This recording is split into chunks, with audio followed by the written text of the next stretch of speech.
bismillahi irrahmani irrahim an abdillahi ibni umara radiallahu anhuma qaal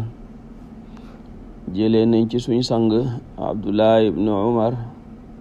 yal na yàlla boole leen gërëm mu ne sami'tu rasulallahi sallallahu alayhi wa sallam yaqul dégg naa sayiduna wa mawlana rasulullah sallallahu alayhi wa sallam mu ne man ahabba an yasila abaahu fi qabrihi falyasil ixwaana abihi bacdahu képp ku bëgg a jokk baayam te fekk baayam deena ba ne ci qabroom falyasil ixwaana abihi bacdahu na jokk mbokki baayam yum fi baay. xadis ji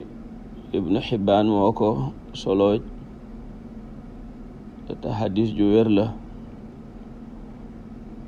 Yonent ñuy jàngal ne jokk suñu waajur yi ak jox leen cër yiñ xeeyoo yamul rek ci bu ñuy dund waaye buñ fi jógee dañoo war a fonk seeni mbokk ak seeni jege ñaale ba ci sax seeni xarit ni mu ko waxee ci jeneen xadis ju Seydina Abdullah ibn Umar mi solo mu ne dégg na yonentu alayhi salaatu wassalaam mu ne inna abarral birri silatul waladi ahla wuddi abi gën jaa baax ci mbaax mooy doom jokk xariti baayam yal na yàlla